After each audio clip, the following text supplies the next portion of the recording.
Hi welcome to TTV. చెంచల్గూడలో వివిధ మార్గాల్లో మాదక ద్రవ్యాలు సరఫరా అవుతున్న నేపథ్యంలో ఇంటెలిజెన్స్ గట్టి నిఘా పెట్టాలని సుప్రీంకోర్టు న్యాయమూర్తి జాతీయ legal services authority executive chairman justice Suryakant అన్నారు.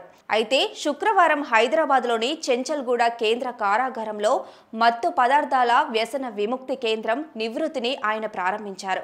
ఈ సందర్భంగా మాట్లాడుతూ బంధు కేంద్రాలను జైళ్లలో ప్రారంభించడాన్ని తెలంగాణ రక్షణగా చేపట్టిన మహత్తర సంస్కరణ చర్యగా భావించవచ్చని పేర్కొన్నారు.